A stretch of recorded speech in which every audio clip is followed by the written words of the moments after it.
সাহাবীরা বললেন, ইয়া রাসূলুল্লাহ, আদম সন্তানের খারাপ চরিত্র কি? আল্লাহর নবী বিশ্বনবী রাহমাতুল লিল আলামিন বললেন, লাউ কানা লি ইবনে আদম ওয়াদিয়ান মিন যাহাবিন, যদি আল্লাহ রাব্বুল আলামিন কোন আদম সন্তানকে একটি স্বর্ণের পাহাড়ের মালিক বানায় দেয়, আহাব্বা আইয়াকুনা লাহু ওয়াদিয়ান, ওই আদম সন্তান চাইবে আল্লাহ রাব্বুল আলামিন যেন তার দুইটা স্বর্ণের পাহাড়ের মালিক বানায় দেয়। বলুন নাউযুবিল্লাহ। আপনি একটু চিন্তা করে দেখেন, নিজে যখন টাকা পয়সা কামাই করতেন না, কলেজে পড়তেন, ইউনিভার্সিটিতে পড়তেন, বাবা আপনারা 20 টাকা দিত, 200 টাকা দিত, 300 টাকা দিত, এটা নিয়ে আপনি খুব খুশি হয়ে যেতেন। আজকে 3000 টাকা, 3 লক্ষ টাকা আপনার পকেটের মধ্যে পড়ে থাকে, কিন্তু ওই 300 টাকার মতো খুশি আপনি হন না, ঠিক কিনা? মানুষের উপার্জন বাড়ছে, টাকা পয়সা, বাড়ি গাড়ি আল্লাহ রাব্বুল আলামিন বাড়িয়ে দিচ্ছেন, কিন্তু মানুষ আল্লাহমুখী হচ্ছে না। মানুষ দুনিয়ার মোহে পড়ে যাচ্ছে, টাকা পয়সার মোহে পড়ে যাচ্ছে, শুধু চাই চাই চাই। আল্লাহ রাব্বুল আলামিন যদি তাকে 1 লক্ষ টাকা বেতনের চাকরির ব্যবস্থা করে দেন, ওই মানুষটা চিন্তা করে আল্লাহ তাআলা আমারে কবে 2 লক্ষ টাকার মালিক বানাবে। আবার মানুষটা চিন্তা করে কবে 3 লক্ষ টাকার চাকরির ব্যবস্থা হবে। আবার মানুষটা চিন্তা করে কবে আমার ঢাকায় একটা বাড়ি হবে, 2টা ফ্ল্যাট হবে, কবে আমার সুন্দরী স্ত্রী হবে। এইভাবে মানুষজন তখন আল্লাহ রাব্বুল আলামিনের কাছে ফরিয়াদ করে আর আল্লাহর কাছে আকাঙ্ক্ষাটাকে তুলে ধরে, আল্লাহ আপনি আমার সম্পদটা বাড়ায় দেন। 1 বাড়ি হলে 2 বাড়ি, 2 বাড়ি হলে 3 বাড়ি, 3 বাড়ি হলে 4 বাড়ি। মানুষ অস্থির হয়ে যায়, স্থির হতে চায় না। আল্লাহর নবী বলছেন, এই জন্য কোনো মানুষকে আল্লাহ রাব্বুল আলামিন যদি একটা স্বর্ণের পাহাড়ের মালিকও বানায় দেয়, ওই মানুষটা চাইবে, ওই বনি আদম চাইবে আল্লাহ যেন তার 2টা স্বর্ণের পাহাড়ের মালিক বানায় দেয়। আল্লাহর নবী বললেন, দুনিয়ার মানুষ, আল্লাহ রাব্বুল আলামিন তোরা হায়াত দিয়েছে, তোরা জীবন দিয়েছে, সম্পদ দিয়েছে, সব কিছু আল্লাহ রাব্বুল আলামিন তোরে দিয়েছে, সব কিছু আল্লাহ তাআলা তোমাকে দিয়েছে, কোনো কিছুই তোমার না, মাত্র 3টা জিনিস তোমার। কয়টা? আরো জোরে। 3টা জিনিস আপনার, কোনো কিছুই আপনার না। আপনি বলছেন বাড়ি আপনার না, গাড়ি আপনার না, টাকা পয়সা আপনার না। আল্লাহর নবী বলছেন 3টা তোমার, যে 3টা জিনিসের ব্যাপারে তুমি দাবি করতে পারো যে এই জিনিসগুলো আমার। সাহাবীরা বললেন, ইয়া রাসূলুল্লাহ, কোন 3টা জিনিস আমার, একটু বলেন না। এবার আল্লাহর নবী বললেন, 1 নাম্বার যেটা তোমার, সেটা হচ্ছে যেই খাদ্য বস্তু তুমি গ্রহণ করেছো, খেয়ে হজম করে ফেলেছো, এটা তোমার। আল্লাহু আকবার। টাকা আপনার পকেটে আছে ধরেন 2 লাখ, আপনি খাইতে পারেন না। গাজীপুরে সিটির মধ্যে আপনার 10টা বিল্ডিং, ভাড়া পান 10 লাখ প্রতি মাসে। ডাক্তার বলেছে, কাকা 1 কাপের বেশি ভাত খাইতে পারবেন না, লাভ আছে। বলেছে, কাকা আপনি গরুর গোশত খাইতে পারবেন না, কাকা আপনি মিষ্টি খাইতে পারবেন না, কাকা আপনি গরম কিছু খাইতে পারবেন না। ভুলবশত মন চাইছে, বউ মুখের মধ্যে একটা গরুর গোশতের টুকরো তুলে দিয়েছে, দেখা গেছে পেটে যাওয়ার সঙ্গে সঙ্গেই যেন বজ্রাঘাত শুরু হয়ে গেছে, মেঘমালার মতো শব্দ তৈরি হয়ে গেছে। আছে না নাই? হজম করতে পারে না। আল্লাহর নবী বলছে, যে জিনিসটা তুমি খেয়েছো, খাওয়ার পরে হজম করে ফেলেছো, এটা তোমার। আর তোমার পকেটের মধ্যে যা আছে, ব্যাংক ব্যালেন্স যা আছে, তোমার জন্য যে সমস্ত সম্পদগুলো আল্লাহ তাআলা লিখে দিয়েছে, নির্ধারণ করে দিয়েছে, যতক্ষণ ভক্ষণ না করবা সেগুলো তোমার না। কেন? খেয়াল করে দেখ, আপনার এই গাজীপুর সিটির মধ্যে 20 কোটি টাকার সম্পদ আছে, কিন্তু আপনি আজকে রাত্রে মারা গেলেন, আপনার ইন্তেকাল হয়ে গেল, ওই সম্পদগুলো কিন্তু আপনার সম্পদ থেকেই যাবে। সম্পদ ভোগ করবে আপনার সন্তান, সম্পদ ভোগ করবে আপনার স্ত্রী, সম্পদ ভোগ করবে আপনার মেয়ে, সম্পদ ভোগ করবে আপনার বাপ মা যদি জীবিত থাকে, ঠিক কিনা? আপনি কবরে থাকবেন, ওই সম্পদ সন্তান সৎভাবে ব্যবহার করবে না কেউ অসৎভাবে ব্যবহার করবে, আল্লাহ ছাড়া কেউ জানে না। সুতরাং কেউ যদি ওই সম্পদকে হালালভাবে ব্যবহার করে, আপনি প্রতিদান পাবেন। কিন্তু সন্তান বিপদগামী হয়ে যদি সম্পদগুলোকে নষ্ট করে, বাপের শিক্ষা যদি না দেওয়া থাকে, তাহলে সেই বাপ আল্লাহর আদালতে দাঁড়াবে, ঠিক কিনা? পৃথিবীর বুকে সবচেয়ে বড় সম্পদ হচ্ছে আপনার সন্তান। সন্তানকে সুশিক্ষায় শিক্ষিত করবেন, দিন শিখাবেন, আল্লাহকে চিনাবেন, ওই সন্তান আপনারা জান্নাতে নেবে। আর সন্তানকে যদি আবরারকে যারা হত্যা করেছে এদের মতো কুলাঙ্গার বানান, আল্লাহর আদালতে আপনারাও দাঁড়াইতে হবে। কারণটা কি? কারণটা কি? আল্লাহর নবী কি বলছেন খেয়াল করুন, কুল্লুকুম রাইন ওয়া কুল্লুকুম মাসউলুন আন রাইয়াতিহি, তোমাদের মধ্যে প্রত্যেকেই দায়িত্বশীল, প্রত্যেকেই তার দায়িত্বের ব্যাপারে জিজ্ঞাসিত হবে। আপনি মনে করছেন বাচ্চা জন্ম দিয়ে দিয়েছেন, টাকা পয়সা আপনার আছে কম বা বেশি, লাগবে না, টাকা পয়সা আপনার আছে কম বা বেশি, বাচ্চা জন্ম দেওয়ার পরে বাচ্চা টাকা যাচ্ছে আপনি দিয়ে দিচ্ছেন, বাচ্চা যেখানে খুশি সেখানে যাচ্ছে আপনি পারমিশন দিয়ে দিচ্ছেন, বাবা হিসাবে আপনি কোনো টেক কেয়ারই করলেন না, সন্তানকে দিন শিখালেন না, মানুষের অধিকার সম্পর্কে আপনি জ্ঞান শিখালেন না, মানুষকে ঠকাইতে হয় না, মারতে হয় না, কোপাইতে হয় না, কাটতে হয় না, এই শিক্ষা আপনি দিলেন না।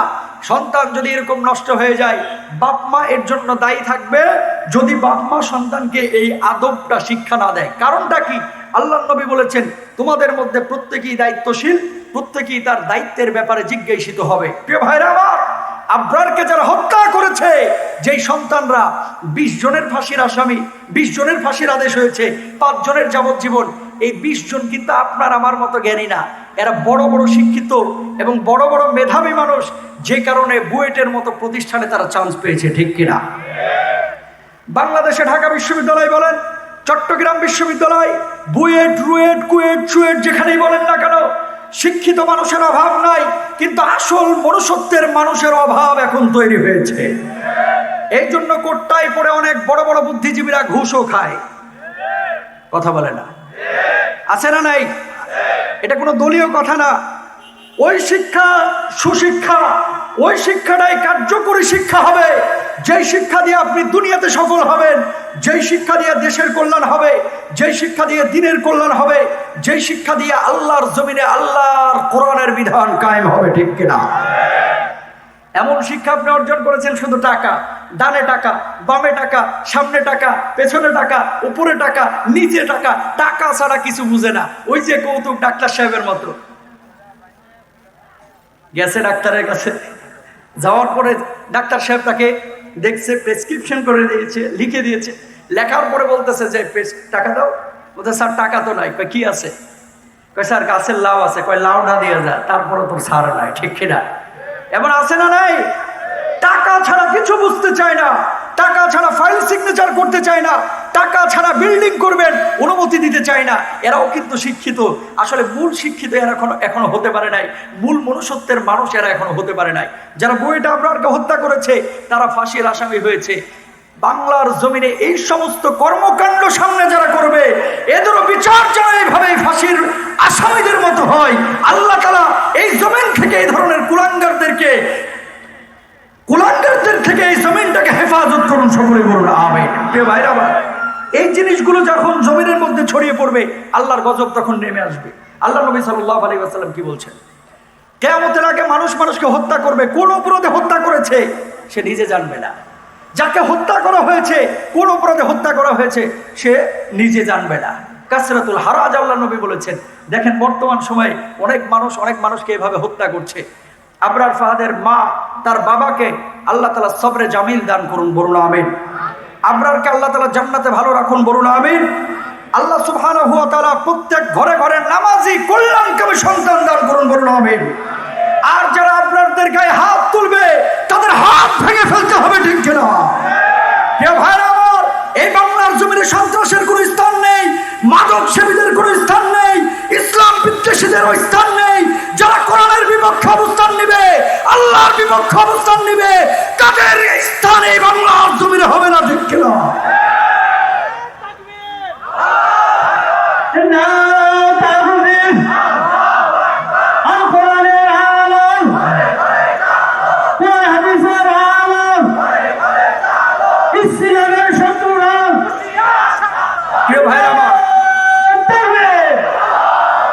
প্রিয় ভাইরা আমার, সন্তানকে সুসন্তান বানাইতে হবে। সন্তান ঢাকা বিশ্ববিদ্যালয়ে পড়ে, বুয়েটে পড়ে না মাদ্রাসায় পড়ে এটা দেখা যাবে না। আপনার সন্তান মানুষ হচ্ছে কিনা এটা আগে খেয়াল করবেন। আপনি তো মনে করেন যে সন্তান জন্ম দিয়েছি, আমার দায়িত্ব শেষ, সন্তান জন্ম দিয়েছি, সন্তান বড় হবে, সন্তান এক সময় আমাকে খাওয়াবে, পড়াবে, আপনার দায়িত্ব শেষ। বিষয়টা কিন্তু এরকম না। শিক্ষিত হলেই হবে না, সুসন্তান বানাতে হবে, মনুষ্যত্বের মানুষ বানাইতে হবে। যেই সন্তান মাদক সেবন করবে না, মাদকই কারবারে জড়াবে না, যেই সন্তান কখনো মানুষকে আঘাত করবে না, যেই সন্তান কখনো মানুষের হক নিয়ে ছিনিমিনি খেলবে না, যেই সন্তান কখনো মানুষকে আঘাত করে কটু কথা বলবে না। ভালো আছে প্রিয় ভাইরা আমার? তা আল্লাহ নবী কি বললেন? 1 নাম্বার, যেটা তুমি খেয়ে ফেলেছো সেটা তোমার। 2 নম্বরে বিশ্বনবী রাহমাতুল লিল আলামিন বলছেন, যেই পোশাক তুমি পরিধান করেছো, এই পোশাক পরিধান করার পরে ছিঁড়ে গেছে, ফেটে গেছে, এটা তোমার। 3 নম্বর আল্লাহর নবী বলছেন, যেটা তুমি আল্লাহর রাস্তায় দান করেছো, সাদাকা করেছো, ব্যয় করেছো, এটা তোমার। যেটা আপনি খেয়েছেন, এটার স্বাদ আপনি পেয়েছেন, যেটা আপনি পড়েছেন, এটার অনুভূতি আপনি এটার অনুভব আপনার অনুভূত হয়েছে। আবার যেটা আপনি দান করেছেন, এটা আল্লাহ রব্বুল আলামিনের ব্যাংকে জমা হয়ে গেছে। কিয়ামতের ময়দানে আল্লাহ রব্বুল আলামিন এটারে ফিরিয়ে দিবেন। বলুন সুবহানাল্লাহ। রব্বুল আলামিন সূরা বাকারার 245 নম্বর আয়াতের মধ্যে বলছেন, মানদাল্লাযী ইউকরিদুল্লাহা করদান হাসানান ফাইদাইফাহু লাহু আদআফান কাসীরা ওয়াল্লাহু ইয়াকবিতু ওয়া ইয়াবসুতু ওয়া ইলাইহি তুরজাউন। আল্লাহ রাব্বুল আলামিন বললেন, যে আল্লাহকে ঋণ দিবে, আল্লাহ রাব্বুল আলামিন তাকে ফজিলতটা দ্বিগুণ করে দিবে। সাহাবীরা বললেন, ইয়া রাসূলুল্লাহ, আল্লাহর আবার ঋণ দিব কিভাবে? আল্লাহর নবী বললেন, আল্লাহর রাস্তায় দান করো, মানুষের কল্যাণের জন্য খরচ করো, বৃদ্ধাশ্রম বানায়া দিলেও যেভাবে আল্লাহর ঋণ দেওয়া হবে, মসজিদ নির্মাণ করলেও সেভাবে আল্লাহর ঋণ দেওয়া হবে, আবার মানুষকে দান সদকা করলেও সেভাবে ঋণ দেওয়া হবে। আল্লাহর নবী বিশ্বনবী সাল্লাল্লাহু আলাইহি ওয়াসাল্লামের সাহাবীরা তারা বলছেন, এই আয়াত যখন নাজিল হলো, মক্কার কাফেররা মুশরিকরা বারবার বলা শুরু করলো, আল্লাহর নবী এতদিন বলেছিলেন যে আল্লাহ রাব্বুল আলামিন ধনী, তিনি আসমান বানিয়েছেন, তিনি জমিন বানিয়েছেন, সব কিছুর মালিক তিনি। এখন আবার আল্লাহ রাব্বুল আলামিন কেন ঋণ চায়? মুসলমানদের আল্লাহ তো একটা বড় ফকির, একটা বড় মিসকিন। বলুন নাউজুবিল্লাহ। গোটা আরবের মধ্যে ওই ইহুদির বাচ্চারা, মুশরিকের বাচ্চারা বারবার আল্লাহ রাব্বুল আলামিনকে এভাবে গাল বন্ধ করতে লাগলো যে আল্লাহ ফকির, না হলে মানুষের কাছে ঋণ চাই কেন? তারা এর অর্থটাই বোঝে না। আল্লাহর নবীর পাশে আবু বকর সব সময় থাকতেন। আল্লাহর নবীর সুখের সময়ও আবু বকর ছিলেন, দুঃখের সময়তেও আল্লাহর নবীর পাশে আবু বকর ছিলেন। বড় দামি মানুষ এই আবু বকর সিদ্দিক রাদিয়াল্লাহু তাআলা আনহু কাদামাটির মানুষ ছিলেন, কখনো রাগান্বিত হতেন না। একবার তিনি দাঁড়িয়ে আছেন মদিনার একটা প্রান্তরে, এক পাশে ইহুদি আর এক পাশে আবু বকর। ওই ইহুদি বললেন, আবু বকর, তোমরা না এতদিন বলেছো যে তোমাদের আল্লাহ দুনিয়া বানিয়েছে, আসমান জমিন সব কিছু বানিয়েছে, তোমাদের আল্লাহ অনেক ধনী, এখন তো দেখছি তোমার আল্লাহ মানুষের কাছে ঋণ চায়। আবু বকর বললেন, ও ইহুদি, এই আয়াতে কারিমার মাধ্যমে আল্লাহ রাব্বুল আলামিন ঋণ যে চেয়েছেন, তোমার কাছে টাকা চাই নাই, তোমার কাছে পয়সা চাই নাই, বরং তোমার কাছে আল্লাহ রাব্বুল আলামিন চেয়েছেন এমন সম্পদ, যে সম্পদ মানুষের পিছনে ব্যয় হবে, যে সম্পদ দিয়ে আল্লাহর রাস্তায় লড়াই হবে, যে সম্পদ দিয়ে আল্লাহর ঘর নির্মাণ হবে।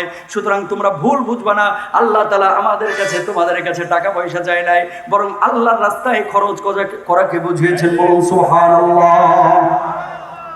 ওই ইহুদি তারপরে বলল, না, তোমার আল্লাহ ফকির, তোমার আল্লাহ মিসকিন, তোমার আল্লাহ গরিব। আবু বকর সিদ্দিক রাদিয়াল্লাহু তাআলা আনহু বললেন, ও ইহুদির বাচ্চা, আর একবার যদি আমার আল্লাহকে ফকির বলিস, মিসকিন বলিস, আমি কিন্তু তোর গালে হাত তুলবো।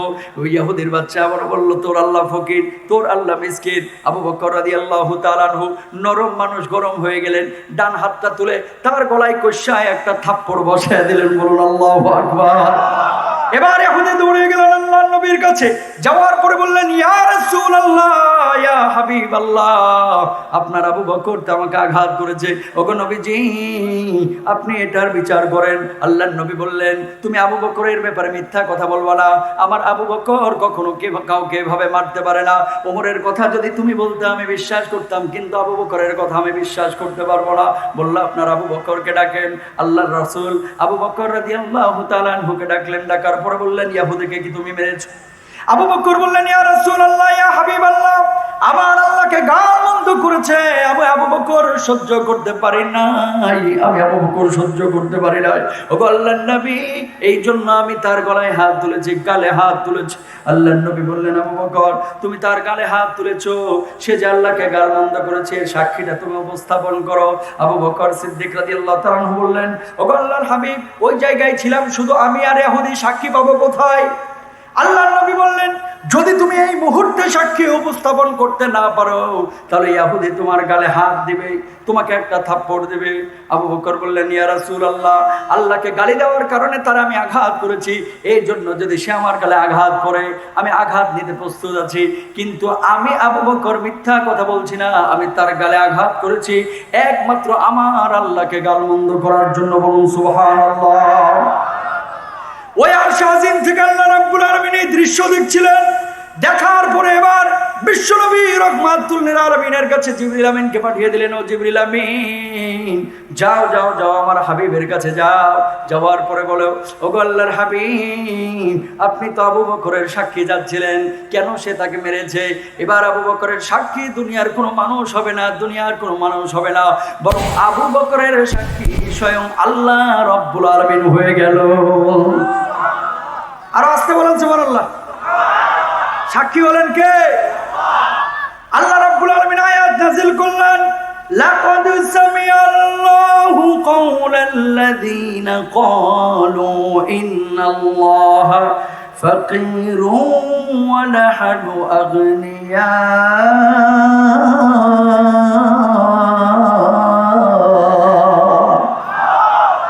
আল্লাহ তাআলা আয়াত নাযিল করে দিলেন, ওগো নবীজি, কার গলায় আপনি হাত তুলছেন?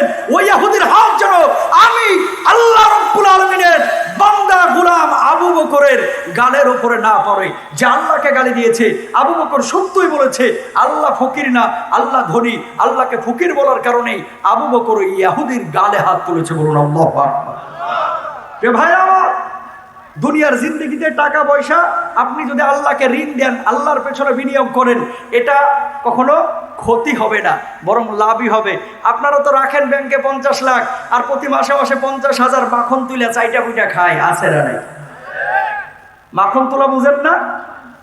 আরে সৌদি ব্যাংকে টাকা রাখে 50 লাখ, মুরব্বী তারপরে কয় রাখছি 50 লাখ, প্রতি মাসে মাসে 50,000 তুলবো আর বৈশা বৈশা খাবো। কাকা মিয়া, আপনারা বলে রাখি, ওই যে 50,000 আপনি প্রতি মাসে তুলছেন, আল্লাহর শপথ করে বলি, সুদি ওই 50,000-এর মধ্যে আপনি বরকত পাবেন না, পাবেন না, পাবেন না। আরো আসতে বলেন, ঠিক? সন্দেহ আছে নাকি কোনো? আপনি খেয়াল করে দেখেন, আপনার পাশের ইমাম সাহেব অথবা আপনাদের এলাকার চেয়ারম্যান সাহেব, বড় বড় লিডাররা আছেন এখানে, তাদের বাড়ির আশপাশে অনেক মানুষ আছে, রিক্সা চালায়, ভ্যান চালায়, বেতন পায় 15,000 টাকা, কিন্তু বাচ্চা কাচ্চা বিশ্ববিদ্যালয়ে পড়ে, আছে না নাই? আবার দেখবেন ওই মানুষটা নামাজও পড়ছে, সারা মাসে বউয়ের এক পাতা প্যারাসিটামলের ট্যাবলেটের পাতাও লাগে না, নিজের একটা নাপার পাতাও লাগে না সারা মাসে। আর 50,000 টাকা মাখন তুলে যে মানুষটা সুদের টাকা নিয়ে আসছে, এই মানুষটা বাড়িতে যাওয়ার পরে দেখে যে পোলা পালসারের জন্য কান্না করতেছে। কথা বলেন। বউয়ের অসুখ, নিজে খাইতে পারে না, পেট 3 কিলোমিটার দূরে চলে গেছে ফুলতে ফুলতে। হারামে আরাম নাই তো, বদের হাড্ডি ছেলে, মেয়ে কথা শুনে না, আর এক পোলার লগে ভাইয়া যায়, এবং এই 50,000 টাকা নিয়ে সে সন্তানকে আব্দুল কাদের জিলানি বানাইতে চাই। সন্তান আব্দুল কাদের জিলানি হবে না, ওই যে আজে বাজে আউল ফাউল বাউল মার্কা পোলাপার হবে, সৎ সন্তান হবে না। আম গাছ থেকে আমি আশা করা যায়, তেঁতুল গাছ থেকে আম আশা করা যায়? আম আশা করা যায়? হাজী সাহেব নামাজ পড়তে পড়তে কপালে 6 ইঞ্চি কালো দাগ, মসজিদে সভাপতি হয়ে গেছে, সব এলাকার না, কিছু এলাকায় সুদের মায়া ছাড়তে পারে না, এলাকার মধ্যে সুদ কমিটির সভাপতি। কথা বলেন না কেন?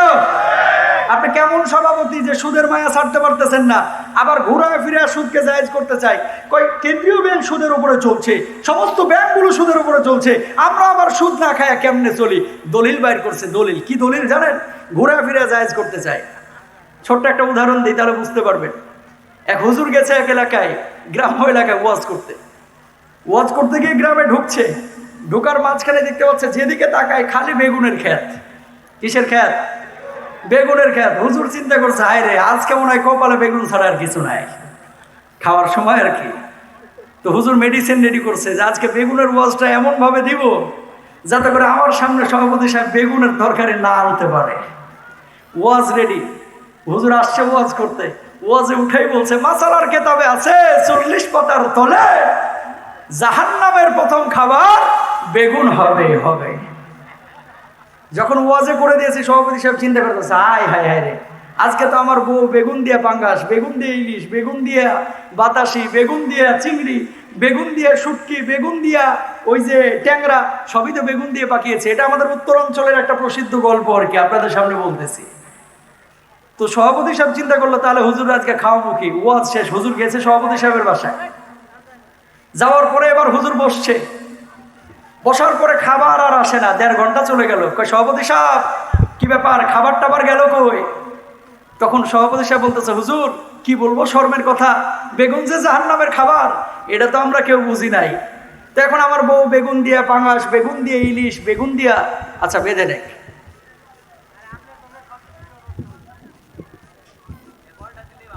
না, একটু ছেড়ে ফেলেন। হ্যাঁ, থ্যাংক ইউ ভাই, শুক্রিয়া, মাশাআল্লাহ। ওনারা আমাদের ভাই, যারা এখানে ক্যামেরাম্যান আছেন, ইউটিউবার আছে, তাদের কারণেই কিন্তু আপনারা মোবাইলে মোবাইলে ওয়াজগুলো পাচ্ছেন।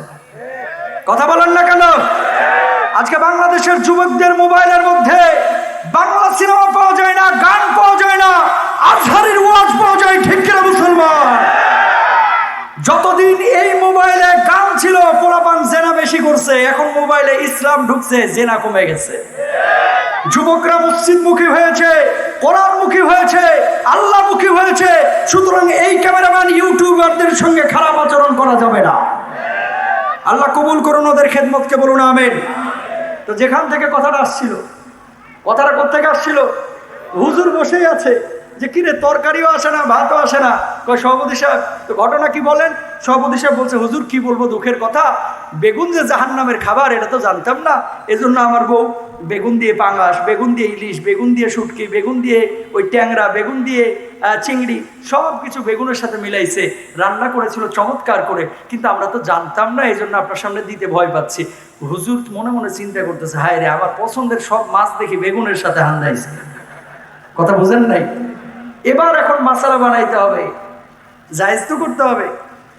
সভাপতি সাহেব, মাসালার কিতাবে আছে 40 পাতার তলে অন্য তরকারি না হইলে বেগুন খাওয়া চলে। কথা বুঝতে পেরেছেন? মাসালা ঘুরিয়ে ফেলেছে, এখন কিন্তু জায়েজ। কি জায়েজ? যে আমার তরকারিটা দেয়, এগুলো তো আমার পছন্দের মাছ। প্রথমে ভাবছিল একটা, এখন হয়ে গেল আর একটা। কিছু মানুষ সুদকে জায়েজ করার জন্য ঘুরায় ফিরে মাসালা সামনে দাঁড় করায়, যে সুদ ছাড়া মানুষ বাঁচে কেমনে, ঠিক কিনা? যৌতুককে জায়েজ করার জন্য দেখবেন, কই মিয়া সাহেব, এই যে আমার মেয়েটা আপনার সঙ্গে যে বিয়ে দিচ্ছে, আপনার ছেলের সঙ্গে এত সুন্দর একটা মেয়েকে দিয়ে দিলাম, তো খেলা টেলা হবে বাংলাদেশ পাকিস্তানের, একটু খেলা দেখার জন্য টেলিভিশন একটা না হইলে কেমনে হয়? বন্ধু বান্ধব আসবে, বসার জন্য একটা সোফা না হলে কিভাবে হয়? শোয়ার জন্য একটা নরম তোষক না হলে কিভাবে হয়? বলতে বলতে বলতে মেয়ের বাপের কলিজা চিপে যা কিছু আছে সব সার্চ করে খাইয়া তারপরে যৌতুক আদায় করে, আছে না নাই? যৌতুক খাওয়া তেমনই হারাম যেমনই খাওয়া শুকুর হারাম, ঠিক কিনা? যারা যৌতুক দিয়ে বিয়ে করে, যৌতুক নিয়ে বিয়ে করে, এরা মুসলমান না, এরা প্রকৃত মুসলমান এখনো হতে পারে নাই, প্রকৃত মুমিন হতে পারে নাই, নামধারী মুসলমান, নবীজির প্রকৃত আদর্শের অনুসারীর মুসলমান তারা না, ঠিক কিনা? ভাইরা আমার, তো ঘুরায় ফিরে মাসালা জায়েজ করা যাবে না।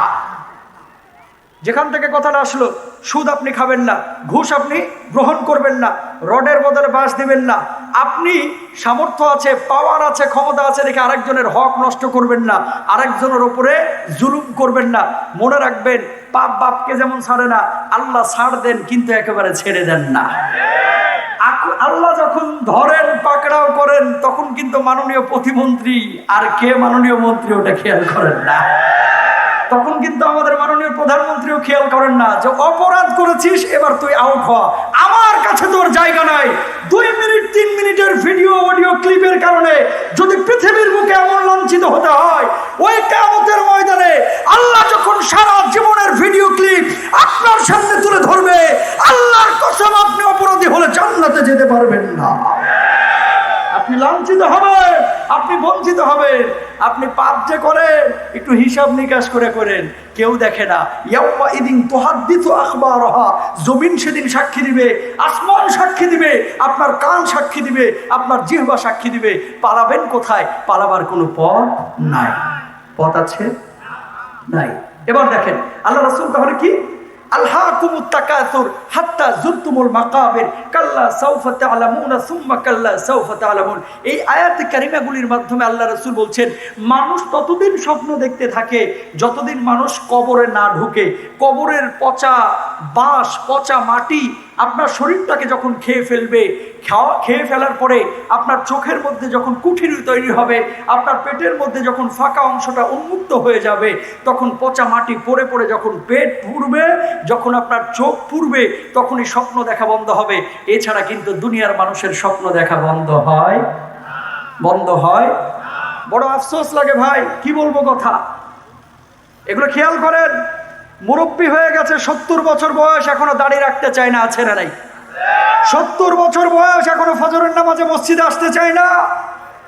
এক পা কবরে চলে গেছে, এখন পর্যন্ত সে রঙিন স্বপ্ন দেখে, আজে বাজে জিনিস মোবাইলে দেখে, আছে না নাই? এখন পর্যন্ত তার চরিত্র ভালো হলো না। আল্লাহর নবী বলছে, একটা বয়সে যাওয়ার পরে সে রিয়ালাইজ করতে পারে যে কোনটা ভালো কোনটা মন্দ। যুবকরা পাপ করতে পারে কারণ তাদের শক্তি সামর্থ্য অনেক, কিন্তু একটা বয়সের পর্যায়ে পৌঁছে গেলে সে মানুষটার থেকে পাপ মানায় না। প্রিয় ভাইরা, আপনার আমার মৃত্যু আসবে কি আসবে না? জোরে বলেন, জোরে বলেন।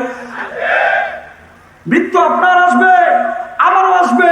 হয়তোবা কখনো কোনো বসন্তকালে আপনার মৃত্যু আসবে, অথবা আপনার কোনো আষাঢ় মাসে মৃত্যু আসবে, জ্যৈষ্ঠ মাসে হয়তোবা আপনার মৃত্যু আসবে, কোনো গ্রীষ্মকালে হয়তোবা আপনার মৃত্যু আসবে। আপনার মৃত্যু যেদিন আসবে হয়তোবা প্রচন্ড বৃষ্টি হবে, অথবা আপনার মৃত্যু যেদিন হবে সেদিন আপনার রাতের ওয়েদারটা হবে পূর্ণিমার চাঁদের মতো, অথবা সেই রাতটা হবে অমাবস্যার মতো, অথবা সেই রাতটা হবে কুয়াশাচ্ছন্ন। প্রিয় ভাইরা, যখন আপনার মৃত্যুটা হবে, আপনার স্ত্রী আপনাকে দূর থেকে দেখবে, আপনার সন্তান আপনাকে দেখবে, আপনার কলিজার টুকরা আত্মীয় স্বজন আপনাকে দেখবে। ফেলায় আপনি তাকায় থাকবেন, আপনি নির্বাক হয়ে যাবেন। যখন রূহটা কবজ হবে, তখন মালাকুল মাউত যখন প্রক্রিয়া শুরু করে দিবে রূহ কবজের, মানুষজন যারা পাপিষ্ট তারা বলবে, হাত্তা ইদা জাহাদাহুমুল মাউত ক্বালা রাব্বিরজিউন। জবাবটা এইভাবে আসবে আল্লাহর পক্ষ থেকে, আল্লাহ 60 বছরের জীবন পাইলাম, এতদিন বুঝি নাই। 70 বছরের জীবন পাইলাম, আল্লাহ বুঝি নাই। তুমি আমারে 10টা মিনিটের জন্য সময় দাও, 10টা দিন সময় দাও, 3টা দিন সময় দাও। আল্লাহ, আমি আমার তওবাগুলোকে করে নিই, গুনাহ থেকে মাফ চেয়ে নিই। আল্লাহ, আমি নামাজ পড়ি না, নামাজটা পড়ে নিই।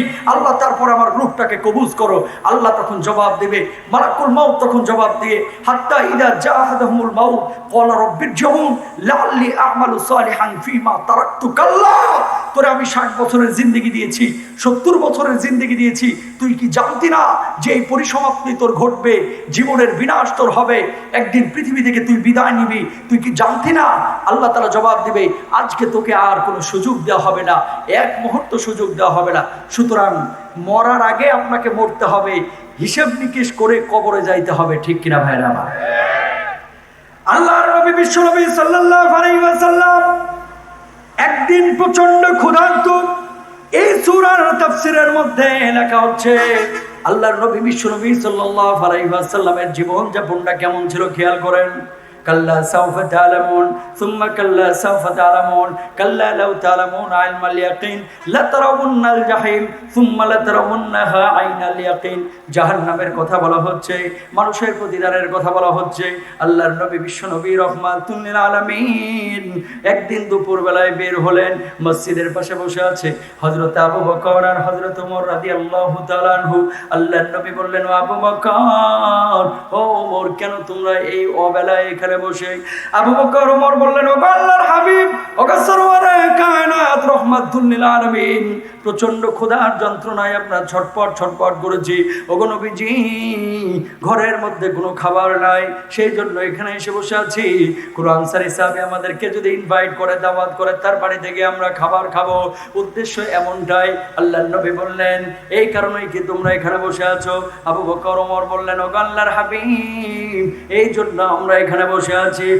আবার আপনার আবার নবী বিশ্বনবী রাহমাতুল লিল আলামিন এবার বলছেন, আবু বকর ওমর, শুনে রাখো, যেই ক্ষুধার যন্ত্রণা তোমাদেরকে এই দ্বিপ্রহরের সময় দুপুর বেলায় এখানে নিয়ে এসেছে, ওই ক্ষুধার যন্ত্রণায় আমিও কিন্তু এই জায়গায় এসেছি। বলুন আল্লাহু আকবার। এর মানে কি? বিশ্বনবী রাহমাতুল লিল আলামিনের বাড়িতে খাবার ছিল না, সেই জন্য নবীজি সকাল থেকে কিছু খায় নাই। নবীজির স্ত্রীরা কিছু খায় নাই, আবু বকর কিছু খাইতে পারে নাই, নিজের বাড়িতে কিছু নাই, উমরও কিছু খাইতে পারে নাই। আল্লাহর নবী বললেন, চলো আমার সঙ্গে আনসারী সাহাবীর বাড়িতে, সেখানে গেলেই তার বাড়িতে খাবারের ব্যবস্থা হবে। আল্লাহর নবী গেলেন, যাওয়ার পরে এবার দরজা নক করলেন। ওই আনসারী সাহাবী বাড়ির মধ্যে ছিল না, আনসারী সাহাবী বাড়ির মধ্যে ছিল না। আল্লাহর নবী তিনবার সালাম দিলেন, আসসালামু আলাইকুম। আবার জবাব সালাম দিলেন, আসসালামু আলাইকুম। প্রথমবার সালামের পরে ওই আনসারী সাহাবীর স্ত্রী সালামটা শুনেছিল, কিন্তু জবাব দিলেন না, মনে মনে জবাব দিয়েছেন। কারণ চিন্তা করেছেন, বিশ্বনবী রাহমাতুল লিল আলামিন আজকে আমার ঘরের সামনে এসেছেন, নবীজি যদি দুইবার সালাম দেয়, ওই সালামের জবাব আমি যত বেশি দিব তত বেশি সওয়াব আল্লাহ তাআলা আমার আমলনামায় লিখে দিবেন। বলুন সুবহানাল্লাহ। আল্লাহর নবী তিনবার সালাম দিলেন। ওই আনসারী সাহাবীর মেয়ে, ওই আনসারী সাহাবীর স্ত্রী ভিতর থেকে তিনবার জবাব দিলেন। তারপরে দরজাটা খুলে আড়ালে চলে গেলেন। যাওয়ার পরে বললেন, ও আল্লাহর হাবিব, আপনি আমার বাড়িতে মেহমান হয়েছেন, আজকে তো আমার ঘরের মধ্যে এমন মেহমান এসেছে যেন আকাশের ওই পূর্ণিমার চাঁদটা আমার ঘরের মেহমান হয়ে গেছে। বলুন সুবহানাল্লাহ। ও আল্লাহর হাবিব, আপনি বসেন। সাহাবী দুইজন বসলো, স্ত্রী মাদুর বিছিয়ে দিলেন, আড়ালে চলে গেলেন। পর্দা তখন ফরজ হয়ে গেছে, সামনাসামনি একবারও হন নাই। আনসারী সাহাবীর কথা আল্লাহর নবী আড়াল থেকে জিজ্ঞেস করার পরে বললেন, আমার স্বামী একটু বাগানে গিয়েছে, একটু পরে আসবে। আসার পরে দেখছেন ঘরের মধ্যে যিনি মেহমান, তিনি সাধারণ কোনো মেহমান না, তিনি হচ্ছেন বিশ্বনবী সাল্লাল্লাহু আলাইহি ওয়াসাল্লাম। আল্লাহু আকবার। এবার সাহাবীর হৃদয়টা আনন্দে উদ্বেলিত হয়ে গেল, খুশিতে ভরপুর হয়ে গেল। তিনি বললেন, ও আল্লাহর হাবিব, আপনি একটু অপেক্ষা করেন, আপনার জন্য আমি কিছু খাবারের ব্যবস্থা করি। তিনি চলে গেলেন বাগানের মধ্যে, খেজুর গাছে উঠলেন, খেজুর গাছের খেজুর পারলেন। এবার আল্লাহর নবীর কাছে আনলেন। আনার পরে তিনি কাঁচা পাকা খেজুরগুলোকে মিশ্রণ করে আল্লাহর নবীর সামনে উপস্থাপন করলেন। আল্লাহর নবী একটা একটা করে খাইলেন। শীতল পানির ব্যবস্থা করলেন, শীতল পানিও পান করলেন। আবু বকরও শীতল পানি পান করলেন, ওমর পান করলেন, আল্লাহর হাবিবও পান করলেন, খাইলেন। খাওয়ার পরে এবার একটা বকরি জবাই করা হলো। বকরির সামনের দুইটা রানের অংশ আল্লাহর নবীকে দেওয়া হলো। আল্লাহর নবী সেটা খাইলেন। আবু বকর যখন খাচ্ছেন, ওমর যখন খাচ্ছেন, আল্লাহর নবী বললেন, আবু বকর, ও ওমর, শুনে রাখো, এই যে পেটের মধ্যে তোমাদের ক্ষুধার যন্ত্রণা তৈরি হয়েছিল, আল্লাহ তাআলা তোমাদের জন্য যে খাবারের ব্যবস্থা করলেন, আল্লাহ তাআলা যে শীতল পানির ব্যবস্থা করলেন, আল্লাহ তাআলা গোশতের ব্যবস্থা করলেন, আল্লাহ তাআলা খেজুরের ব্যবস্থা করলেন, ওই কিয়ামতের ময়দানে প্রত্যেকটি খাবারের হিসাব আবু বকর, উমর এবং আমি নবী মুহাম্মদ সাল্লাল্লাহু আলাইহি ওয়াসাল্লামকে দিতে হবে। বলুন সুবহানাল্লাহ। আল্লাহর নবী তেলাওয়াত করলেন, সুম্মা লাতুসআলুন্না ইয়াওমাইযিন আনিন নাঈম। আল্লাহর নবী বললেন, এই যে নিয়ামতগুলো তোমরা ভোগ করছো, এই নিয়ামতের প্রত্যেকটা হিসাব তোমাদেরকে দেওয়া হবে। আব্দুল্লাহ ইবনে মাসউদ রাদিয়াল্লাহু তাআলা আনহু একদিন নবীজির পাশে বসে আছেন। নবীজি চাটাইয়ের উপরে শুয়ে আছেন। চাটাই চিনেন না আপনারা? এই পাটি চাটাই চিনেন? আল্লাহর নবী শুয়ে আছেন চাটাইয়ের উপরে, পাটির উপরে। নবীজি যখন চাটাইয়ের উপরে শুয়ে আছেন, নবীজি পিঠটাকে উঠাইছেন। আব্দুল্লাহ ইবনে মাসউদ পেছন থেকে দেখে নবীজির পিঠের উপরে এইভাবে হাতটা রাখছেন।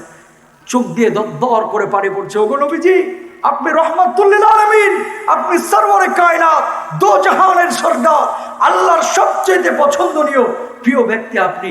ওগো নবীজি, আপনি পাটাইয়ের উপরে শুয়েছেন, চাটাইয়ের উপরে শুয়েছেন, আপনার পিঠে তো দাগ পড়ে গেছে। ওগো নবীজি, আমার বাড়িতে মোটা কম্বল আছে, একটু কম্বলের ব্যবস্থা করে দিই। আল্লাহর নবী বললেন, আব্দুল্লাহ ইবনে মাসউদ, তুমি কার জন্য কম্বলের ব্যবস্থা করার কথা বলছো? আরে আমার আল্লাহ যদি আমার জন্য চাইতেন, তিনি কম্বলটাকে সোনায় মোড়ায় দিতে পারতেন। বলুন সুবহানাল্লাহ। আল্লাহর নবী জবাব দিলেন, কি? আল্লাহর নবী জবাব দিলেন, আব্দুল্লাহ,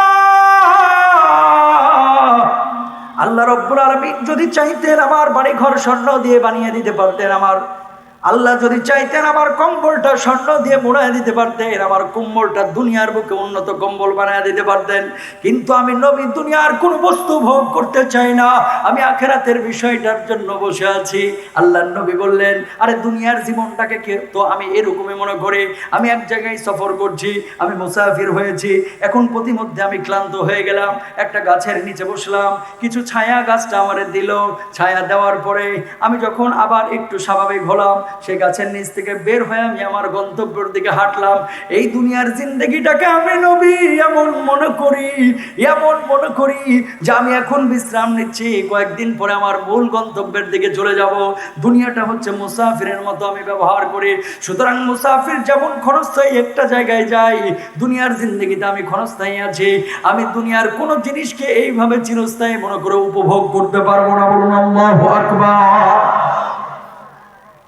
আল্লাহর নবী বিশ্বনবী সাল্লাল্লাহু আলাইহি ওয়াসাল্লাম তিনি বলছেন কি? তিনি বলছেন দুনিয়াটা আমি মুসাফির হয়ে ব্যবহার করছি। এই দুনিয়ার জিন্দগিটা ক্ষণস্থায়ী জিন্দগি, আমি চিরস্থায়ী জিন্দগি মনে করি না। এই দুনিয়ার জিন্দগিটাকে আমি ক্ষণস্থায়ী জিন্দগি মনে করে ব্যবহার করছি। সুতরাং দুনিয়ার মানুষ এবার একটু চিন্তা করেন, আপনি যে টাকা কামাচ্ছেন, পয়সা কামাচ্ছেন, বাড়ি গাড়ি করছেন, এই বাড়ি গাড়ি টাকা পয়সা এগুলোকে স্থায়ী? কথা বলেন।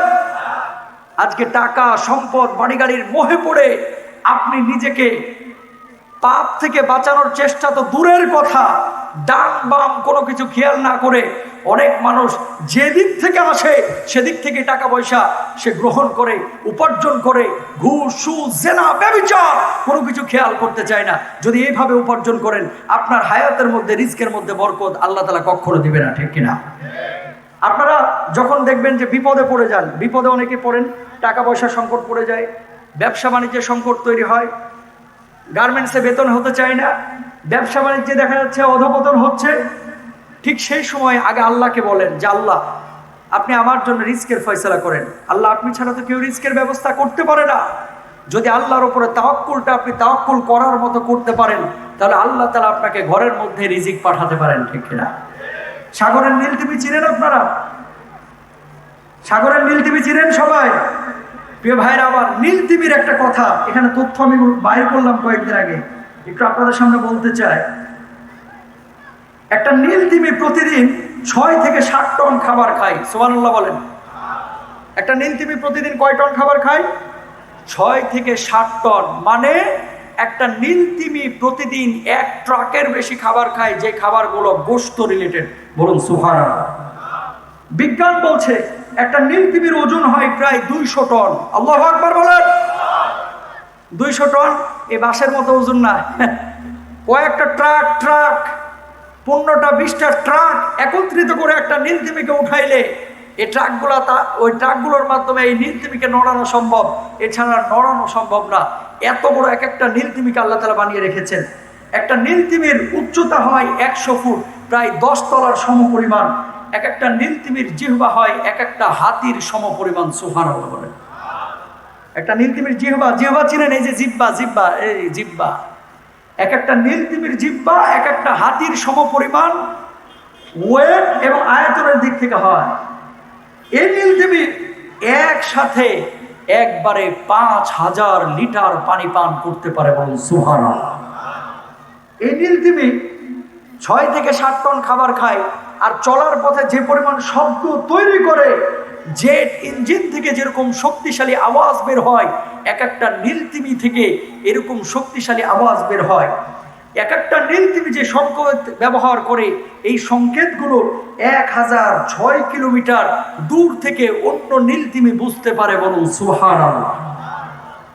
একটা নীল তিমি বাচ্চা যে দেয়, এই বাচ্চার ওজন হয় 2000 কেজি। আর বাচ্চা যখন ওই নীল তিমির দুধ পান করে, তখন এক একটা বাচ্চা একবারে 600 লিটার দুধ একটা নীল তিমির থেকে পান করে। বলুন সুবহানাল্লাহ। নীল তিমি থেকে পান করে। এবার আপনারা বলেন যে জন্য এই কথাটি বললাম, এই নীল তিমিকে 6 থেকে 7 টন গোশত খাওয়াচ্ছেন কে? আরো জোরে, জোর হলো না, জোরসে বলো। আল্লাহ খাওয়াচ্ছেন এই নীল তিমিকে 7 থেকে 8 টন গোশত, 6 টন গোশত। এই নীল তিমি কি স্কুলে মাস্টারি করে, কলেজের টিচার, দুনিয়ায় এই যে গার্মেন্টসের ব্যবসা করে? কোনো কিছুই করে না। সারাক্ষণ সে হেলে দুলে বেড়াচ্ছে, সাগরের মধ্যে চেষ্টা করছে, তাওয়াক্কুল করেছে আল্লাহর উপরে। আল্লাহ তাআলা ওই সাগরের মধ্যে 7 টন গোশতের প্রতিদিন ব্যবস্থা করে দিচ্ছেন। সুবহানাল্লাহ বলেন। আপনার আশপাশে যে গাছগুলো রয়েছে, এই গাছগুলোর মধ্যে দেখেন এখন লক্ষ লক্ষ পাখি বসে আছে, হাজার হাজার পাখি বসে আছে। এই পাখিগুলো যে খাবার খায়, এই পাখিগুলো এখন মলমূত্র ত্যাগ করবে, সকালবেলায় আবার বের হয়ে যাবে, রিজিক খেয়ে পেটটাকে ভর্তি করে আবার সেই পাখিগুলো ফিরে আসবে। এই যে পাখিগুলো ফিরে আসলো, খাওয়াচ্ছেন কে? কিন্তু মানুষ 2 কেজি 1.5 কেজি 2.5 কেজি খাবার গ্রহণ করে, এই খাবার গ্রহণ করতে গিয়ে আর একজনের গলায় ছুরি পর্যন্ত চালায় দেয়। তার মানে কি? মানুষ রিজিকের জন্য আল্লাহর মুখাপেক্ষী না, রিজিকের জন্য মানুষের মুখাপেক্ষী বেশি। যেই জন্য আল্লাহ তাআলা নাকানি সুবানি পেদানি দিয়ে খাবারটা খাওয়ায়। আর ওই পাখিগুলো, ওই নীলতিমিগুলো আল্লাহর উপরে তাওয়াক্কুল করেছে, যেই জন্য আল্লাহ তাআলা তাদেরকে সাগরের মধ্যে বসাইয়া হেলে দুলে সাঁতার কাটাইয়া আল্লাহ তাআলা তাদের জন্য খাবারের ব্যবস্থা করেন। বলুন সুবহানাল্লাহ। এখন যদি ওদের মতো তাওয়াক্কুল আপনি আমি করতে পারতাম, তাহলে আল্লাহ তাআলা আপনাকে আমাকে খাওয়াতে পারতেন কি পারতেন না? এই জন্য আল্লাহ রাব্বুল আলামিন বলছেন, ওয়া মাইয়াতাওয়াক্কাল আলাল্লাহি ফাহুয়া হাসবু। আল্লাহ রাব্বুল আলামিনের উপর কেউ যদি তাওয়াক্কুল করে, আল্লাহর উপরে কেউ যদি নির্ভরশীল হয়, আল্লাহ রাব্বুল আলামিন তার জন্য যথেষ্ট হয়ে যান। দুনিয়ার কোনো মানুষের পিছনে তার দৌড়ানো লাগে না, ঠিক কিনা? দুনিয়ার মানুষ আপনাকে সাহায্য করবে, সহযোগিতা করবে, চাকরি বাকরি যে আপনি করছেন এগুলো মাধ্যম হিসেবে কাজ করবে, কিন্তু এগুলো চূড়ান্ত বিষয় না। যিনি আপনার রিজকের ফয়সালা করেন তিনি হচ্ছেন আমার আল্লাহ। আল্লাহু আকবার। মানুষ তো অনেক সময় চ্যালেঞ্জ করে ফেলে, কিরকম? এবার বিজ্ঞান গবেষণা করেছে, গবেষণা করে আমরা আশা করছি এবছর যে ওয়েদার, সূর্যের যে অবস্থা, আমরা এই মাঠ থেকে 100 মণ ধান আমরা উঠাবো ইনশাল্লাহ পর্যন্ত বলতে চায় না। আছে না নাই? বলে না এমন কথা যে মাঠ থেকে আমরা 100 মণ এবার ধান উঠাবো, আমরা 1000 টন আম এবার উৎপাদন করব, লক্ষ্যমাত্রা আমরা অর্জন করব ইনশাল্লাহ পর্যন্ত বলতে চায় না। আপনি আসলে বুঝেনি না, এই ধান, গম, আটা, ময়দা, সুজি, আম যা বলেন না কেন সবকিছু কার ইশারাই হয়। মানুষ যদি চাইতো আর এই টনকে টন উৎপাদন করতে পারতো, তাহলে পৃথিবীর বুকে আফ্রিকার মানুষ না খেয়ে মরতো। জোরে বলেন, না খেয়ে মরতো না। আল্লাহর সঙ্গে আপনি পারবেন না। ইনশাল্লাহ আলহামদুলিল্লাহ কখন বলতে হয় এটাও মুসলমান অনেকে জানে না। আপনি যদি বলতেন যে এবছর যে পরিমাণ বৃষ্টি হয়েছে, ওয়েদারের যে অবস্থা, হয়তোবা আমরা আশা করছি আল্লাহ যদি চান ইনশাল্লাহ 1000 টন আমরা চাল উৎপাদন করব, ধান উৎপাদন করব ইনশাআল্লাহ। যদি বলতেন আপনার জন্য জায়েজ হইতো। ইনশাল্লাহ না বললে এটা আপনার জন্য বলা জায়েজই নাই, হারাম, ঠিক কিনা? কিন্তু আমরা জায়গা মতো ইনশাল্লাহ আবার ফিটিং করে দিই, যেখানে জায়গা জায়েজই নাই। ভাবি জানেন, আমার মেয়েটা এবার চ্যানেল আয়ের ড্যান্স প্রতিযোগিতায় চান্স পেয়েছে, আলহামদুলিল্লাহ। একটু খাস করে দোয়া করেন আল্লাহ যেন সফল করে। নাউজুবিল্লাহ বলেন। ভাই দোয়া করেন যাতে করে লোনটা পাই, অথচ লোনটা সুদি লোন। লোনটা যদি আমি পাই, আল্লাহর ঘরে আমি 30,000 টাকা দান করব। তার মানে কি বুঝাইলো জানেন? যে আল্লাহ সুদে তুমি লোনটা আমার দিয়ে দাও, তুমিও কিছু নেও আমিও কিছু নেই। নাউজুবিল্লাহ বলেন। আছে না এরকম মানুষ? সুদের টাকা, হারামের টাকা, হক মারা টাকা এগুলো নিয়ে আসে, নিয়ে আসার পরে আল্লাহর ঘরে চুপ করে কিছু দান করে দেয়। ওর দান নেওয়ার লাগে আল্লাহ মনে হয় বসে আছে, ঠিক কিনা? আবার বলে যে ভাই দোয়া করেন, আমার ছেলেটা তো এবার মাশাআল্লাহ একটা গানের রিয়েলিটি শো, বড় রিয়েলিটি শো, এখানে চান্স পাওয়া খুব কঠিন, এই চান্স পেয়েছে, দোয়া করেন আল্লাহ যেন কামিয়াবি দান করেন। আপনার কি এই দোয়া চাওয়া আপনার জন্য জায়েজ আছে? যে গান প্রতিযোগিতা, যেখানে মিউজিক ব্যবহার করা হবে, বাদ্য ব্যবহার করা হবে, অশ্লীল বাক্যালাপ করা হবে, যেগুলো ইসলাম অনুমোদন করে না, এরকম গান বাদ্য জায়েজই নাই, আপনি দোয়া চান কিভাবে? মানে কোথায় আলহামদুলিল্লাহ বলতে হয়, ইনশাল্লাহ বলতে হয়, এটাও আমাদের বাংলার অনেক মুসলমান জানেই না। এজন্য বলা হয় ভাই আপনি কেমন আছেন? ইনশাল্লাহ ভালো আছি। আছে না নাই? হুজুর কেমন আছেন? আলহামদুলিল্লাহ ভালো আছি। আপনারা জিজ্ঞাসা আপনি কেমন আছেন? হুজুর ইনশাআল্লাহ ভালো আছি। আরে ইনশাআল্লাহ মানে কি? ইনশাআল্লাহ মানে হচ্ছে যদি আল্লাহ চান। তো আপনি ভালো আছেন, আল্লাহ আপনারা ভালো রেখেছেন, আপনি বলবেন আলহামদুলিল্লাহ। সব প্রশংসা কার? আরো জোরে বলেন কার? সুন্দর কোনো কিছু দেখলে মাশাআল্লাহ বলবেন। বাচ্চাদের দিকে যখন আপনারা তাকান, চোখ দেন, মাশাআল্লাহ বলবেন যে তোমার ছেলেটা অনেক সুন্দর, মাশাআল্লাহ, পড়াশোনা অনেক ভালো করে, মাশাআল্লাহ, আপনার কাজটা ভালো হয়েছে, মাশাআল্লাহ, আপনি তো ভালো ড্রাইভ করেন, মাশাআল্লাহ, এগুলো বলবেন। মাশাআল্লাহ সেই জায়গায় ফিটিং করেন। জিজ্ঞেস করছে কেমন আছেন? মাশাআল্লাহ আমি খুব ভালো আছি। এটাও জানে না মুসলমান। সালাম দিতেছে আসসালামু আলাইকুম, কই ওয়ালাইকুম। আবার অনেকে বলতেছে আসসালামু আলাইকুম স্যার, বলতেছে ওয়ালাইকুম। আবার অনেকে তো ওয়ালাইকুমটাও বলতে চায় না, সালামের জবাবটা পর্যন্ত নিতে চায় না। কারণ বড় লিডার, ছোট মানুষ সালাম দিয়েছে, এত বড় লিডার, ওই সালামের জবাবটা কিভাবে দেয়, মুখটা পর্যন্ত খুলতে চায় না, হাতটা এভাবে উঠাইয়া এরকম এরকম ইশারা করে, আছে না নাই? এগুলো অহংকারী মানুষ। আল্লাহ তাআলা এদেরকে হেদায়েত দান করুক, বলুন আমিন। এগুলো বুঝতে হবে প্রিয় ভাইরা আমার। রিজিক দেন কে? আরো জোরে, কে? হায়াত দেন কে? সুস্থতা দান করেন কে? সে আল্লাহ রাব্বুল আলামিন। পৃথিবীর বুকে আল্লাহকে টেক্কা দিয়ে আপনি টিকতে পারবেন না। টাইটানিক জাহাজ যখন নির্মাণ করলেন নির্মাতা, ওই জাহাজ নির্মাণ করার পরে কিছু মানুষ জিজ্ঞেস করেছিলেন, এই জাহাজের অবস্থাটা কি একটু বলেন না? ওই টাইটানিক জাহাজ নির্মাতা তখন বলেছিলেন, এমন ভাবে জাহাজটা আমি নির্মাণ করেছি, যেহেতু খ্রিস্টান ধর্মের তিনি ছিলেন, তিনি বলেছিলেন ঈশ্বর চাইলেও এটাকে সহজে ডুবাইতে পারবে না। বলুন নাউজুবিল্লাহ। আল্লাহ রাব্বুল আলামিন অবকাশ দিলেন, সুযোগ দিলেন, ও বান্দা, টাইটানিক জাহাজ আমি বুদ্ধি দিয়েছি, তুই নির্মাণ করেছিস, আল্লাহকে যে চ্যালেঞ্জ করলে একটু নামায়া দেখ। ও যখন জাহাজ নামাইল, নামানোর পরে আল্লাহ রাব্বুল আলামিন একটা বরফের ধাক্কা দিলেন, সঙ্গে সঙ্গে টাইটানিক জাহাজ নাকানি সুবানি খেয়ে কিন্তু সাগরে ডুবে গেল, ঠিক কিনা? ব্রাজিলের একজন প্রেসিডেন্ট, যেই প্রেসিডেন্টের নাম হচ্ছে ট্রেনকোভা নেভেস, একবার ভোটে দাঁড়াইলো। ভোটে যখন দাঁড়িয়েছে, এমন তার জনপ্রিয়তা, তাকে কেউ হারাইতে পারবে না, তার কনফিডেন্স এরকম। একবার তিনি চ্যালেঞ্জ করলেন, এবার 5 লাখ ভোটে আমি জিতবো, ঈশ্বরও আমার হারাইতে পারবে না। 5 লাখ ভোট সে পাবেই পাবে, আর জিতবেও। ঈশ্বরকে চ্যালেঞ্জ করলো, আল্লাহকে চ্যালেঞ্জ করলো। আল্লাহ রাব্বুল আলামিন বললেন, দাঁড়া, মজা দেখাচ্ছি। ভোট হয়ে গেল, 5 লাখ ভোটে সে জিতলো, সত্য কথা। কিন্তু যেদিন শপথ নিবে রে ভাই, তার একদিন আগেই স্ট্রোক করে দুনিয়া থেকে বিদায় নিয়ে নিল। বলুন নাউজুবিল্লাহ। ব্রাজিলের আরেকজন কবি, যে কবির নাম হচ্ছে ইগনোর মিরিন্ডা গামুজা। এই কবি, দার্শনিক, গায়ক গান গাইতেছে আর সিগারেট টানতেছে। কি টানতেছে? সিগারেট টানতে টানতে এভাবে একটা ফুঁক দিল, আকাশের দিকে ধোঁয়া ছাড়লো, কয়, ও ঈশ্বর, একটা টান আমার, আর এই টানটা আমার পক্ষ থেকে তোমার, এই ধোঁয়াগুলো তোমার জন্য উৎসর্গ করলাম। আল্লাহ বলতেছে, খারা, মজা দেখাইতেছি। মাত্র 32 বছর বয়সে ফুসফুস ক্যান্সার হয়ে সে দুনিয়া থেকে বিদায় নিল।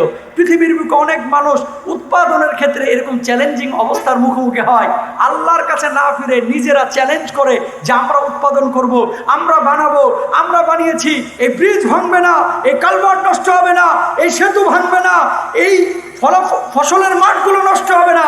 আল্লাহ তাআলা দেখা যায় এক রাত্রে এক ভূমিকম্পের ঝাঁকুনিতেই কুপকাত করে দিয়েছে। হয় কি হয় না? সুতরাং আল্লাহর সঙ্গে বাড়াবাড়ি, সারাসারি, চ্যালেঞ্জিং করা যাবে না। মাইকেল জ্যাকসনের নাম শুনেছেন না আপনারা? ওনার টার্গেট ছিল 150 বছর বাঁচবে। কয়শো বছর? জোরে বলেন, কয়শো বছর? 150 বছর উনি বাঁচবে, এই টার্গেট নিয়ে উনি আগাচ্ছিলেন। এই জন্য কি করলেন? 12 জন ডাক্তার নিয়োগ দিলেন। এই 12 জন ডাক্তারের কাজ হচ্ছে প্রতিদিন সকাল এবং সন্ধ্যায় মাইকেল জ্যাকসনের চুল থেকে নিয়ে পায়ের নখ পর্যন্ত প্রতিটি অঙ্গ প্রত্যঙ্গ ভালোভাবে যাচাই বাছাই করা, যাতে করে কোনো জার্ম তার ভিতরে প্রবেশ করতে না পারে। 12 জন ডাক্তার নিয়োগ করেছেন। এই ডাক্তারদের কাজ হচ্ছে পরীক্ষা নিরীক্ষা করা। এই ডাক্তারদের কাজ হচ্ছে কোনো রোগ হলে, অসুখ বিসুখ হলে জ্যাকসনকে সহযোগিতা করা। উনি কি করলেন? ডাক্তারদের মাধ্যমে 8-10 জন পুরুষ নিয়োগ দিলেন। যে পুরুষদের কাজ কি? যে মাইকেল জ্যাকসনের কখনো যদি চোখ নষ্ট হয়ে যায়, ওই 8-9 জন চোখ দান করে দিবে, বিনিময়ে এরা টাকা পাবে।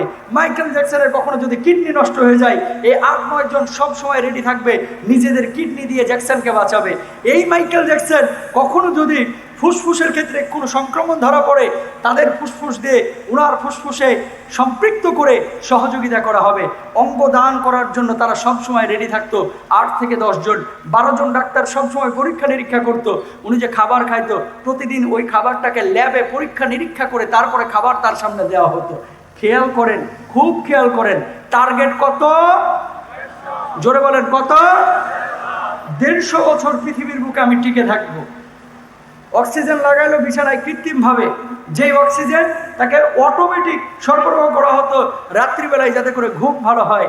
আল্লাহ তাআলা বলতেছে, ও মাইকেল জ্যাকসন, খাড়া, এবার দাঁড়া, অনেক করলি, আমি আল্লাহ তাআলা তোকে 150 বছর না 150 থেকে 100 বাদ দিয়ে মাত্র 50 বছর, এই 50 বছর দিলাম তোরে, আমি ফিনিশ করে দিলাম। দুনিয়ার কোনো ডাক্তার, কোনো অঙ্গদানকারী প্রতিষ্ঠান অথবা ব্যক্তি অথবা দুনিয়ার কোনো আসবাব, দুনিয়ার কোনো সামানা তোরে বাঁচাইতে পারবে না 150 বছর। আমি আল্লাহ তাআলা যে কয়দিন তোরে হায়াত দিয়েছি তুই সেই কয়দিনই বাঁচবি। ঠিক না মুসলমান? কিন্তু আমরা দুনিয়ার মানুষ বুঝি না এগুলো, আমরা বুঝি না। আমরা আসবাবের পেছনে, সামানার পিছনে আমরা ছুটছি, আমরা সামানার পিছনে ছুটছি তো ছুটছি। প্রিয় ভাইরা আমার, জীবনের পরিসমাপ্তি আপনার ঘটবে। রিস্কের মধ্যে যদি বরকত চান ফিরবেন আল্লাহর দিকে, হায়াতের মধ্যে যদি বরকত চান ফিরবেন আল্লাহর দিকে। আল্লাহ তাআলা যদি আপনার হয়ে যায় দুনিয়ার সব কিছু পাবেন, আল্লাহ যদি আপনার না হন আপনি দুনিয়ার কোনো কিছুই পাবেন না। সাময়িকভাবে পাবেন কিন্তু চূড়ান্ত ক্ষতিগ্রস্ত আপনি হবেন। আল্লাহ তাআলা কাদের সঙ্গে থাকেন সব সময়, কাদেরকে ভালোবাসেন, এবার কোরআনের কিছু আয়াত আপনারা জানেন। যাদের সঙ্গে আল্লাহ থাকেন এবং জিম্মাদারি নেন তারা কারা, যাদেরকে আল্লাহ তাআলা ভালোবাসেন তারা কারা, আল্লাহ তাআলা কি বলছেন খেয়াল করুন। 1 নম্বর আল্লাহ রাব্বুল আলামিন বলছেন, ইন্নাল্লাহা ইউহিব্বুত তাওয়াবিনা ওয়া ইউহিব্বুল মুতাতাহহিরিন। আল্লাহ রাব্বুল আলামিন বললেন, যারা তওবা করে আল্লাহ রাব্বুল আলামিন তাদেরকে ভালোবাসেন, তাদের সঙ্গে থাকেন। আল্লাহ তাআলা তাদেরকে গুনাহমুক্ত জীবন দান করেন, পবিত্র জীবন দান করেন।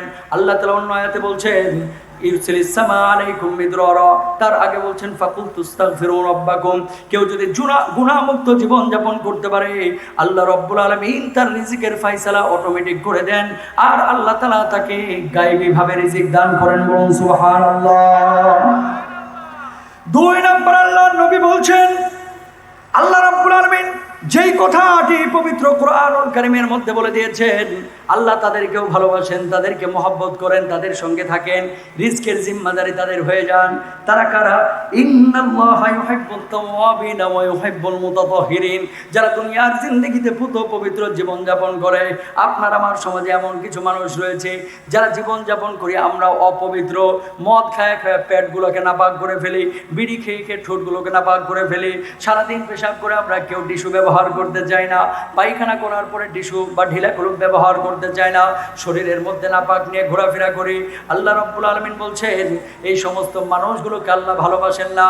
কিন্তু উল্টা দিকে কেউ যদি পবিত্রতা অর্জন করে, হালাল খাবার গ্রহণ করে, জিহ্বাগুলোকে কালিমা দ্বারা জিকির দ্বারা পবিত্র রাখে, অন্তরগুলোকে জিকির দ্বারা যদি পবিত্র রাখে, জামা কাপড়গুলোকে যদি ধুয়ে মুছে পবিত্র রাখে, আল্লাহ রাব্বুল আলামিন তারে ভালোবাসেন আর আল্লাহ তাআলা তার জিম্মাদার হন, তার রিজিকেরও ফয়সালা করে দেন। বলুন সুবহানাল্লাহ। 3 নম্বর আল্লাহ রাব্বুল আলামিন বলছেন, ইন্নাল্লাহা ইউহিব্বুল মুতাওয়াক্কিলিন। আল্লাহ রাব্বুল আলামিন তাদের সঙ্গে থাকেন, আল্লাহ তাদেরকে বেশি ভালোবাসেন। যারা আল্লাহর উপরে নির্ভরশীল হয়ে যায়, আল্লাহর উপরে যারা তাওয়াক্কুল করে, আল্লাহ তাআলা তাদেরকে ভালোবাসেন, মহব্বত করেন, আল্লাহ তাদের জন্য হয়ে যান, আল্লাহ তাদেরকে ভালোবাসেন। আল্লাহ যদি কোনো মানুষকে ভালোবাসেন রোগ বালাই হয়তো বা কম হবে, রিজকের ফয়সালা আল্লাহ তাআলা নিজেই করবেন। কখনো যদি রোগ বালাই দেন সেটা তার জন্য পরীক্ষা হবে, আর যদি রোগ বালাই ভালো হয়ে যায়, যদি রোগ বালাইয়ের ওই সময় সে ধৈর্য ধারণ করে, আল্লাহ রাব্বুল আলামিন ওই মানুষগুলোকেও জান্নাতি মানুষ রূপে কবুল করবেন। বলুন সুবহানাল্লাহ। তাহলে 4 নম্বর হচ্ছে তাওয়াক্কুল করতে হবে কার উপরে? আল্লাহর উপরে। বেতন পাচ্ছেন না, চাকরি চলে গেছে, কোম্পানি থেকে কোম্পানি ঘুরতে ঘুরতে জুতা যদি 6 ইঞ্চি মোটা থাকে, ওই জুতা চিকন হয়ে একেবারে চিটা হয়ে গেছে, জুতাটা চিকন হয়ে একেবারে তুলার মতো হয়ে গেছে, জুতাটা চিকন হয়ে একেবারে চিকন চকলেটের মতো হয়ে গেছে। ঘুরতে ঘুরতে ঘুরতে এই মানুষটা একটাবার আল্লাহকে বলে না যে আল্লাহ আপনি আমার রিজিকের ফয়সালা করেন, দুনিয়াতে আমার চাকরি চলে গেছে, আপনার দরবার তো খোলা, আপনার ভান্ডার তো অনেক বিস্তৃত, আল্লাহ আপনি আমার জন্য রিজিকের ফয়সালা করে দেন। যদি কেউ এইভাবে আল্লাহর কাছে দোয়া করে, আল্লাহ কি তার দোয়া শুনবে না? কথা বলেন, শুনবে কিনা? আল্লাহ শুনবে, কিন্তু আল্লাহর কাছে আমরা ডাকি না। আর অনেকে ডাকার পরে বলে যে হুজুর 4 বছর ধরে দোয়া করতেছে, আল্লাহ আমার দোয়া একটা দিনও কবুল করলো না। এরকম বলে কি বলে না? দোয়া আপনার কবুল তখনই আল্লাহ করবে যখন আপনার জন্য সেটা কল্যাণকর। আপনি খেয়াল করে দেখেন আপনার এলাকায় কিছু মানুষ এরকম দেখবেন আশপাশে, যাদের পকেটে পয়সা ছিল না, টাকা পয়সা কিছুই ছিল না, নিঃস্ব শূন্য, সারাক্ষণ মসজিদে গিয়ে পড়ে থাকতো। আজকে টাকা পয়সা হয়েছে, এরা জুমার দিন ছাড়া মসজিদের ধারে কাছেও যায় না। কথা বলে না। যখন করোনা আক্রান্ত হয়েছিল, হায় রে মায়া কান্না, আই হাই হাই রে, সরকার মসজিদগুলো বন্ধ করে দিল। এটা কোনো কাজ করলো? হায় রে মায়া কান্না, সরকার মসজিদগুলো খুলে দিল। যে মুসল্লিরা কান্নাগুলো করছিল, এখন দূরবীন দিয়ে এদেরকে খুঁজে পাওয়া যাচ্ছে না মসজিদের মধ্যে, ঠিক কিনা বলেন? আবার কিছু মুসল্লি দেখবেন দোয়া কবুল হয় না, হয় না, হয় না, হয় না, খালি কান্না করতে থাকে। আপনার দোয়াটা আল্লাহ তাআলা তখনই কবুল করবেন যখন আপনার জন্য সেটা কল্যাণকর হবে। তখনই আল্লাহ তাআলা আপনার দোয়া কবুল করবেন। যেটা ওই দোয়া তখন যদি আল্লাহ কবুল করেন, আপনি জান্নাতের পথে পরিচালিত হবেন। নতুবা আল্লাহ তাআলা আপনার ওই দোয়া কবুল করেন না। কারণ কবুল করলে আপনার পথটা বিপদের পথ হয়ে যাবে, বিপদের পথ হয়ে যাবে, বিপদগামী হয়ে যাবেন। খেয়াল করে দেখেন, ছোট্ট একটা উদাহরণ। বাচ্চারা অনেক সময় ঘরের মধ্যে ঢুকে দরজা ভেতর থেকে লাগিয়ে দিতে চায়। বাপমা যদি জিজ্ঞেস করে দরজা লাগাচ্ছ কেন, বলে যে আমরা খেলা করতেছি, খেলা করতেছি। দরজা লাগানোর জন্য কান্নাকাটি করে। বাপমা বলে, এই সন্তান খবরদার, দরজা লাগাবি না। কেন লাগাবি না? দরজা তুই যদি লাগায় দিস তাহলে এই দরজা তুই খুলতে পারবি না। এই জন্য বাপমা অনেক সময় বারণ করে, আছে না নাই? বাচ্চা কিন্তু ভেতর থেকে খুব কান্না করছে, মা ও বাবা আমার দরজা লাগাইতে দাও, দরজা লাগাইতে দাও, আমার দরজা লাগাইতে দাও। একেবারে অস্থির কাঁদতে কাঁদতে। মা জানে যে দরজা লাগাইতে যদি দিই তাহলে ভেতর থেকে ও খুলতে পারবে না, পরবর্তীতে ওর দরজা ভেঙে ওকে বের করতে হবে। এই জন্য মা দরজা লাগাইতে দিচ্ছে না। আল্লাহ সুবহানাহু ওয়া তাআলা আপনার জন্য কোনটা কল্যাণকর, কোনটা অকল্যাণকর, এটা আল্লাহ তাআলা ভালো করেই জানেন। আপনি যদিও নাও জানেন, আল্লাহ জানেন। প্রিয় ভাইরা আমার, বন্ধুরা আমার, আপনাদের কাছে রিকোয়েস্ট, দোয়া আপনি করতে থাকবেন, দোয়া আপনি করতে থাকবেন। দোয়া কবুল না হওয়ার কারণ হচ্ছে আপনি হালাল রিজিক খান না, আপনি নামাজ ঠিক মতো পড়েন না, আপনি আল্লাহর উপরে তাওয়াক্কুল করেন না, আপনি পবিত্র জীবনযাপন করেন না, যেইভাবে আল্লাহকে ডাকতে হয় সেভাবে আপনি ডাকেন না। চোখের পানি ছেড়ে দেন, সাজদায় লুটায়া পড়েন, চোখের পানি দিয়ে জায়নামাজ ভিজিয়ে দেন। আল্লাহ তাআলা দোয়া কবুল করবেন। যদি এই দোয়াটা কবুল করলে আপনার কল্যাণ হয়, আল্লাহ তাআলা অবশ্যই করবেন। কখনো হতাশ হবেন না। মুমিন কখনো হতাশ হতে পারে না। এরপর আল্লাহ তাআলা বলতেছে কাদের সঙ্গে তিনি থাকেন, খেয়াল করেন। ওয়াল্লাহু ইউহিব্বুল মুহসিনিন, যারা ইহসানকারী, মানুষকে ভালোবাসেন, আত্মীয় স্বজনকে ভালোবাসেন, আপন ভাইদেরকে ভালোবাসেন, চাচা ফুপা যারা আছে এদের সঙ্গে ভালো আচরণ করেন। আপনার বাপ মা মারা গিয়েছে, মনে হচ্ছে যে আজকে বাপ মা যদি জীবিত থাকতো তাহলে বাপ মার জন্য আমি ভালো খাবারের আয়োজন করতাম, অথবা ভালো কাপড়ের ব্যবস্থা করতাম। বাপ মা মারা গেছে, আপনাকে যেটা করতে হবে ওই বাপ মার জন্য বেঁচে থাকলে আপনি যেটা করতেন, বাপ মার আত্মীয় স্বজন বন্ধু বান্ধব যারা আছে তাদের জন্য আপনি ব্যবস্থা করে দেন। যদি ব্যবস্থা করেন, আল্লাহ তাআলা আপনার বাপ মার কবরে এটার সওয়াব পৌঁছায় দেবেন। বলুন সুবহানাল্লাহ। মানুষের সাথে হাসি মুখে কথা বলেন, ইহসান করেন, দয়া করেন। মানুষের প্রতি যদি দয়াশীল আপনি হন, আল্লাহ আপনার উপরে দোয়া করবেন, আল্লাহ তাআলা আপনাকে ভালোবাসবেন। এই পৃথিবীর বুকে যে মানুষগুলোকে আল্লাহ তাআলা ভালোবাসার পাত্র যে বানান, এমনি এমনি বানান না। মনে রাখবেন, কোনো মানুষকে যদি আল্লাহ তাআলা সম্মানিত করতে চান এই পৃথিবীর বুকে, সারা পৃথিবীবাসী একদিকে, ওই মানুষটিকে একদিকে ফেলায় যদি অসম্মানিত করতে চায়, করতে পারবে না। এই জন্য আল্লাহ রাব্বুল আলামিন দুনিয়ার বুকে কোনো মানুষকে যদি ভালোবাসেন, আসমানে জিবরিল আমিনকে ডাকেন, ডাকার পরে বলেন, ও জিবরিল আমিন আসো, আমি ওই ব্যক্তিকে ভালোবাসি, ওই বান্দাকে ভালোবাসি, তুমিও তারে ভালোবাসো। জিবরিল আমিন তারে ভালোবাসা শুরু করে দেন। আবার জিবরিল আমিন তখন আসমানবাসীকে বলেন, ও জিবরিল আমিন আসমানবাসীকে বলেন, ও আসমানের অধিবাসীরা, তোমরা অমুক ব্যক্তিকে ভালোবাসো, ওই ব্যক্তিকে আল্লাহ তারা ভালোবাসেন, আমি জিবরিল ভালোবাসি, অন্যান্য ফেরেশতারাও ভালোবাসে, আসমানের অধিবাসীরা ভালোবাসে। সুতরাং তোমরাও তাদেরকে ভালোবাসা শুরু করে দাও। বলুন